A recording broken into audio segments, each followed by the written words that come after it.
출타하셨습니다. 이사가 와서 행복합니다. 오늘도 하나님의 은혜가 저와 여러분들에게 넘칠 줄로 믿습니다. 요즘 아이들이요, 공부하는 거 보면 너무 어려워요. 수준이 우리 부모들이 자랄 때 공부하는 공부 내용보다 훨씬 어렵고 복잡해요. 왜 그러냐면 아이들이 머리가 똑똑해져서 그래요.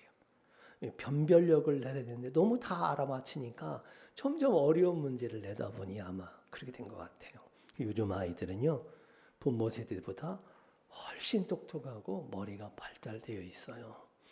그래서 우리 부모님들은 잘 몰랐죠. 모르는 투성이었고 경험해 본 것도 없었고 그냥 두려움도 많았었고 쉬쉬하며 살았고 그렇게 살았는데 요즘 아이들은 다 알죠. 경험하죠. 정보가 다 있다 보니까요. 정말 모든 게 다 눈에 들어오죠. 그럼 여기서 이런 질문을 해보게 됩니다. 그러면 우리 아이들은 부모 세대보다 더 행복할까? 부모님들은 몰라서 그렇게 살았는데 우리 아이들은 알잖아요. 많이 알잖아요. 경험해 볼 수 있잖아요. 그러면 부모 세대보다 자녀 세대들이 더 행복해야 되지 않을까요? 어떻게 생각하십니까? 근데 요즘 아이들이 행복하지 않다고 합니다. 그럼에도 불구하고 여전히 우리는 어떤 생각을 하냐면 많이 알고 지식이 머리가 발달되고 지식이 많으면 행복할 거라고 생각을 해요. 이런 생각은 어떤 생각이냐면 진화론적인 생각이라요. 우린 진화론을 안 믿잖아요. 이 진화론적 생각은 뭐냐면 진화론이 뭐예요? 건강하고 힘 있는 유전자만이 남아서 번식을 하고 못하고 부족한 것들은 다 퇴행하는 거잖아요. 이게 진화론이잖아요. 그러니까 건강하고 똑똑한 무리만 지배할 수 있는 거예요, 세상을. 이 진화론적 사고잖아요. 그런데 우리도 모르는 사이에 그런 사고들이 있어요. 우리 아이가 공부를 잘하고 똑똑하면 행복할 것이라고 생각을 해요. 꼭 그렇게까지 생각하는. 왜 그래? 그러니까 공부를 열심히 시키고 좋은 대학을 가고 좋은 직장을 보내려고 하는 이유가 그래야 행복하다고 생각하기 때문에 그래요. 그러니까 우리가 이런 생각을 가지고 있는 거죠. 그래서 아이들을 성적으로 줄을 세운다거나 너 열심히 해라. 그래야 행복해져. 이렇게 부모들이 무의식 중에 말하는 건 진화론적 사고방식이에요. 그런데 성경 어디에도 머리가 좋아야 또 똑똑해야 행복하다고 말하지 않습니다. 도리어 성경은 가난한 사람이 복이 있다고 말해요.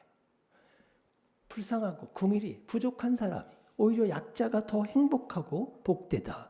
이렇게 말을 합니다. 여러분, 행복은 무엇을 믿느냐에 따라 결정되는 것이지 내가 무엇을 아느냐에 따라 결정되는 게 아니에요. 여러분, 행복은 창조주 하나님을 믿는 것에서 오는 줄로 믿습니다. 우리가 믿는 것은 하나님이죠. 근데 그 하나님은 창조주 하나님, 성자 예수님, 성령 하나님, 이 삼위일체 되신 하나님을 우리가 믿는 거예요. 성도는 예수님의 은혜로 사는 자들이고 하나님의 사랑으로 사는 자들이고 성령의 고통하심으로 사는 게 성도예요. 어떤 최근에 예전부터 있었던 질문이죠. 오래된 철학 같은 질문이죠. 아이가 부모에게 묻습니다. 엄마, 생각하는 게 나야? 아니면 이 몸이 나야? 이렇게 질문합니다. 아주 똑똑한 아입니다. 세상은. 한번 생각해 보셨어요? 이게 나예요? 아니면 생각하는 게 나예요? 어려운 질문입니까? 예, 다 나예요. 성경에 보면 영이 있고 홈이 있고 몸이 있다. 이 세 개가 하나라 그랬어요. 그러니까 생각하는 것도 나고 몸도 나고 감정도 나예요. 나라는 존재는 감정이 나고 생각이 나고 육체가 나예요. 이 세 개가 일치하는 게 삼위일체예요. 마찬가지로 성부 하나님, 성자 예수님, 성령 하나님이 삼위일체 되신 하나님이 우리의 하나님이에요. 그래서 우리가 믿는 하나님 누구다? 성부, 성자, 성령 삼위일체 하나님이신데 이 하나님이 지금 우리와 함께 하시는 줄로 믿습니다. 자, 오늘은 이 세 분이 나와 어떻게 함께 하시는지에서 이야기를 나누려고 합니다. 첫 번째, 다 같이 시작. 성부 하나님은 사랑으로 함께 하십니다. 성부 하나님은 사랑으로 우리와 함께 하십니다. 하나님의 사랑하면 떠오르는 게 뭐가 있죠, 여러분? 탕자 이야기에서 탕자 아버지 생각나시죠? 하나님 하면 어떤 사람이 떠오르면 탕자 이야기에서 하는 그 아버지 하나님 사랑. 아들이 집 나가서 허랑방탕해도 그 아들을 기다리는 그 아버지의 사랑하면 그게 하나님의 사랑처럼 느껴지시죠? 맞습니다. 그게 하나님의 사랑입니다. 우리 교회도 돌아올 탕자가 많습니다. 주여 빨리 정신 차리고 돌아오게 주시옵소서. 아멘. 네, 그때 아멘 이렇게 하는 거죠. 아멘. 그게 하나님의 사랑이에요. 그런데 성경에 보면 이런 탕자를 기다리는 아버지 하나님 말고 하나님의 사랑이 어떻게 우리 삶에 들어오는지 잘 보여주는 성경이 있어요. 창세기 1장 2절 다 같이 읽겠습니다. 시작. 땅이 혼돈하고 공허하며 흑암이 깊음 위에 있고, 이게 뭐냐면 창세기 1장에 하나님이 세상을 창조할 때 이야기입니다. 세상이 어떠냐? 혼돈스럽고 공허하고 어두웠다. 아무것도 없어. 질서, 무질서한 상태입니다. 이때 하나님이 어떻게 하신 줄 아십니까? 하나님이 딱 나와서 빛과 어둠을 싹 나누셔요. 빛과 어둠의 경계를 저으세요.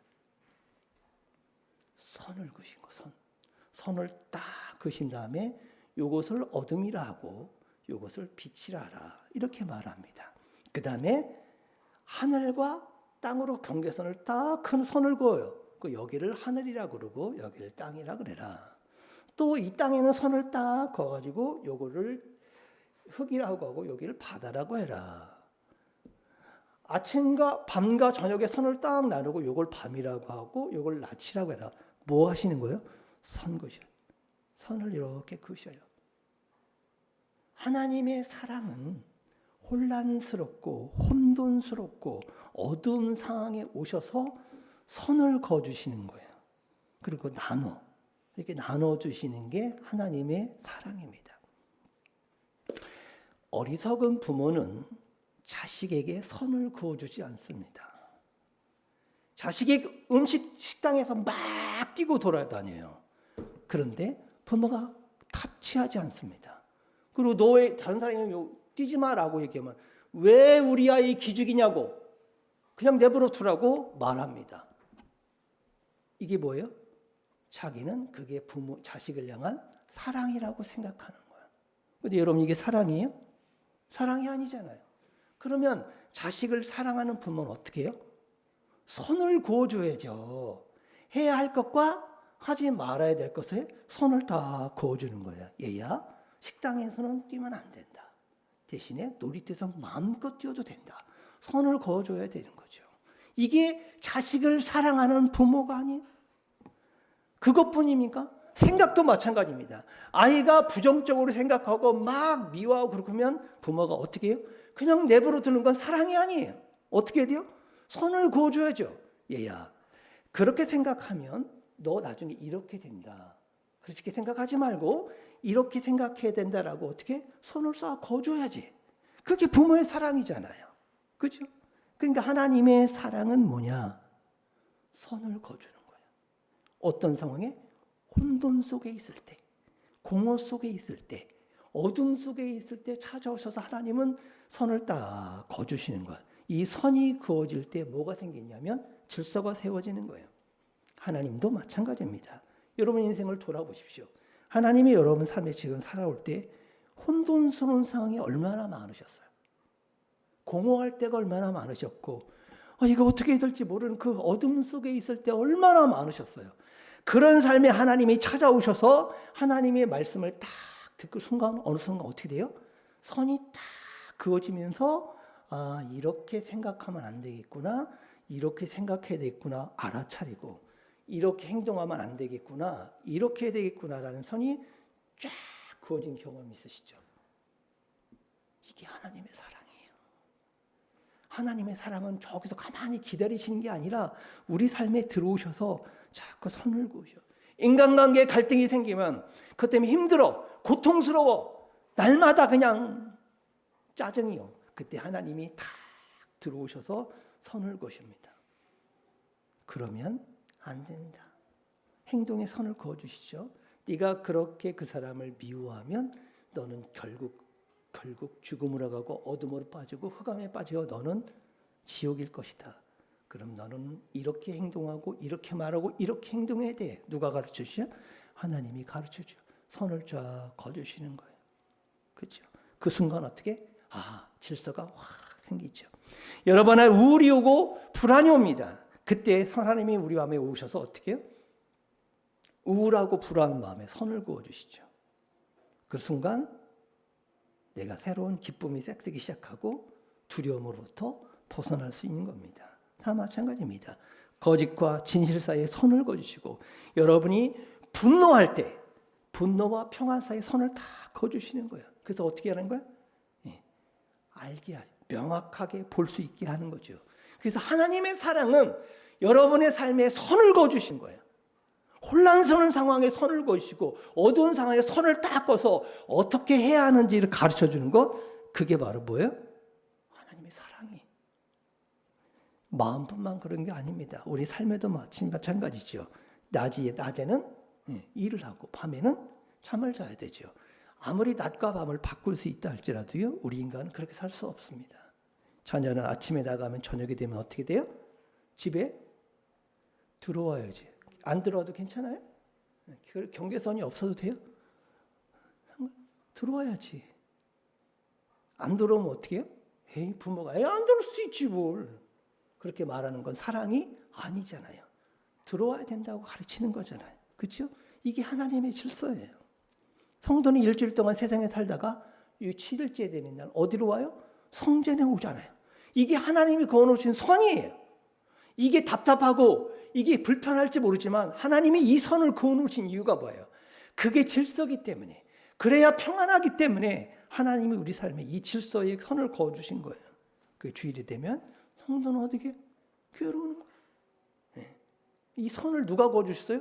여러분이 그으셨어요? 아니, 하나님이 그어주신 거예요. 이게 하나님의 사랑인 줄로 믿습니다. 그래 여러분, 혼란스러운 상황이 오고 어찌할 바를 모르겠고 답답한 마음이 들 때 하나님, 제 마음에 오셔서 선 좀 그어주세요. 선 좀 그으시라고요. 내가 마땅히 생각할 그 이상의 것을 생각하지 아니하고 마땅히 행동해야 될 그 이상의 것을 하지 아니하고 선을 좀 딱 그어주세요. 혼란스러운 때 그렇게 기도하십시오. 그럼 하나님이 찾아오셔서 여러분에게 선을 그어주실 거예요.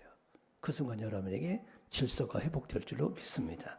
그래서 하나님의 사랑은 우리 삶에 선을 그어주심으로 그 사랑으로 우리와 함께 하시는 줄로 믿습니다. 두 번째 다 같이 하겠습니다. 시작. 성자 예수님은 은혜로 함께 하십니다. 우리는 은혜하면, 은혜라는 말을 잘 쓰죠. 잘 되고 잘 풀릴 때, 마음이 편안할 때, 하나님의 은혜로 다 평안하지요. 하나님의 은혜로 잘 되고 있습니다. 이런 말 쓰죠. 근데 성경이 말하는 은혜는 그런 은혜가 아니에요. 성경이 말하는 은혜는 조금 더 무거워요. 예수님의 은혜는 뭐예요? 십자가의 은혜잖아요.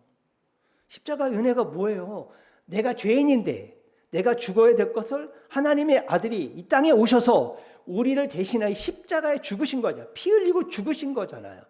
내가 죽을 수밖에 없는 내가 예수님의 은혜로 살게 된 거잖아요. 그러니까 은혜는 되게 무거운 거예요. 무거운 거라고요. 자격 없는 내가 어떻게 된 거예요? 구원받은 거예요. 부족한 내가 사랑받은 거죠. 여전히 부족하고 연약한데 예수님의 은혜로 나를 품어주시는 거예요. 그래서 예수님의 은혜로 우리가 삽니다 할 때 예수님의 은혜란 말을 들으면 여러분이 혹시 손목시계에 감정을 표현하는 나타내는 그 시계가 혹시 있다면 여러분 시계에 뭐가 떠야 되냐면 미안함, 부끄러움, 고마움이라는 게 띠릭띠릭 떠야 돼요. 근데 우리 떠요? 예수님의 은혜 하면 막 미안함, 부끄러움 이게 떠요? 안 뜨잖아요. 근데 무슨 예수님의 은혜로 살아? 예수님의 은혜는 그 은혜를 아는 사람은 그저 예수님의 은혜 앞에 우리는 부끄럽고 죄송하고 미안하고 고마운 거예요. 어떤 분이 오늘 오른손교회 왔습니다. 예배를 드리는데 눈물을 흘리면서 임한 거죠. 여러분 자기 부족함이 눈에 들어오니까 회개의 눈물을 흘린 거잖아요. 그러니까 그 사람이 예수님의 은혜가 임한 거예요. 그런데 이 사람이 이렇게 예배를 드리면서 똑바로 목사님 쳐다보더니 아이고 오늘 목사님 설교에 은혜가 없네. 그러면 하는 얘기, 야 조그만 교회에 무슨 은혜가 있겠어 라고 말해요. 이 사람은 예수님의 은혜를 아는 거예요, 모르는 거예요? 예수님의 은혜를 모르는 거예요. 그럼 뭐로 사는 거예요? 자기 의로 사는 거예요. 나 은혜 좀 주세요. 목사님 오늘 예배 드리러 왔으니 나한테 은혜를 좀 주시라고요 라고 말하는 이 교만함이 우리한테 그냥 가득 차 있어요. 아무런 감정이 뜨질 않아. 이게 어떻게 예수님의 은혜로 사는 거예요? 예수님의 은혜로 사는 사람은 그냥 성전에 예수님의 은혜라는 말만 들어도 부끄럽고 미안하고 고마운 마음이에요. 여러분이 운전을 하다가 접촉사고가 났어요.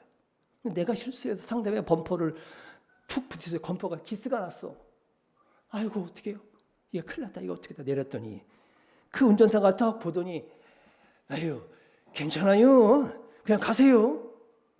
운전하다 보면 그런 일도 있죠. 뭐 그냥 가라 그래요. 그럼 여러분 마음속에 어떤 마음이 들어요? 고맙죠. 미안하죠. 이게 정상이라고요. 이 감정이 떠오르는 게 정상이라고요. 이게 예수님의 은혜로 사는 사람들의 모습이에요. 예수님의 은혜를 안다면 그냥 고마운 거예요. 미안하고 이 감정이 그렇죠. 내가 자격이 없는데 직장에 취직시켜줬어. 얼마나 고마워. 그렇죠? 그 미안함으로 사는 거죠. 이게 예수님의 은혜로 사는 겁니다. 물이 포도주로 바뀌었어요.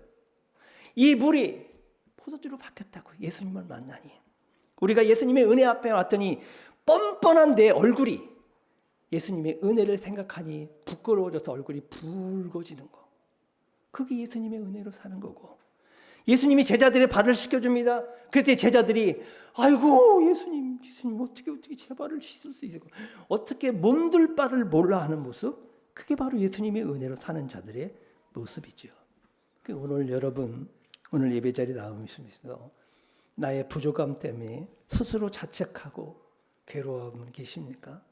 예수님 은혜가 여러분을 덮고 여러분을 다시 회복시켜 주실 줄로 믿습니다. 예수님의 은혜 앞에서는 그저 감사, 부끄러움이에요.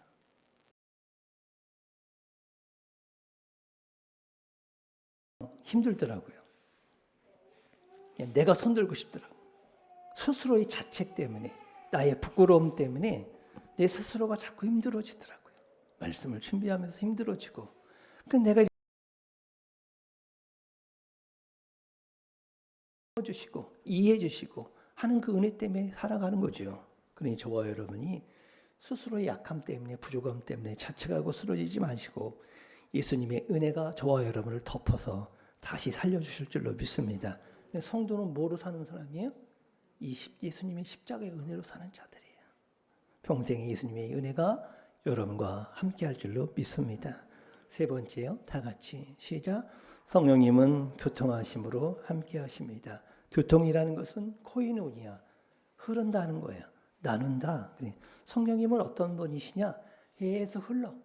나로부터 상대로 흘러가고 상대로부터 나로 흘러오고 나로부터 하늘로 흘러가고 하늘로부터 아래로 흘러가고 계속 흐르시는 분이 바르고요. 성령님이라는 거죠. 그러면 성령님이 뭘 흐른다는 거야? 뭘 흐르게 한다는 거야? 나한테. 여러분이 예수님을 믿고 나서 하나님이 사랑을 알면 내 삶에 선이 딱 그어지고 기쁨과 담대함과 두려움의 경계선이 딱 그어지는 순간 우리 안에 평안이 오고 자신감이 오고 기쁨이 오고 소망이 생기잖아요. 그러니까 그 감정들이 우리 안에 싹 트는 거 꽉 차는 거죠. 예수님이 십자가의 은혜를 마음의 감정이 훅 올라오죠. 소망도 생기고